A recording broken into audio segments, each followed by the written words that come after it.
Everyone, আজকে আমরা চলে এসেছি হাম্পির ডে ওয়ানের ব্লগ নিয়ে। যে রিসর্টে ছিলাম ওখান থেকে বাইক রেন্ট নিয়ে আমাদের ফার্স্ট গন্তব্য হনুমানজির বার্থ প্লেসে আমরা চলে যাই। তো এখানে প্রায় 500টা মতন সিঁড়ি রয়েছে। আমরা জল খেতে খেতে এবং ঠাকুরের নাম নিতে নিতে ওপরে উঠতে থাকি। মাইকে খুব জোরে জোরে হনুমান চাল্লিশা পড়া হচ্ছিল, শুনতে শুনতে আমরা ফাইনালি ওপরে পৌঁছে যাই এবং ঠাকুরের পুজো দিয়ে নিই।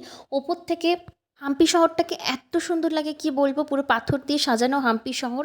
এর পৌরাণিক এবং ভৌগোলিক অনেক কাহিনী রয়েছে। এই হলো আমাদের দ্বিতীয় গন্তব্যস্থল, যেটা হলো একটা পুষ্করিণী, এবং ওখান থেকে আমরা একটা কোরাকেল নিয়ে নিই 30 টাকা ভাড়া দিয়ে। এবং এই কোরাকালে তুঙ্গভদ্রা নদীর এই প্রান্ত থেকে ওই প্রান্তে আমরা যাব।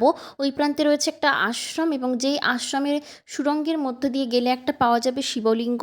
এবং এখানেই রয়েছেন একটি বৃদ্ধ মানুষ যার বয়স হলেও 101 বছর। তো আশ্রম থেকে বেশ কিছু প্রসাদ দেওয়া হয়, সেগুলো খেয়ে আশ্রমটা একটু ভালোভাবে ঘুরে নিয়ে এবার আমাদের ফেরার পালা। সন্ধ্যা হওয়ার আগেই ফিরতে হবে, কারণ হাম্পিতে রাতে বেরোনো যায় না। তার কারণটা নেক্সট ব্লগে। বাই।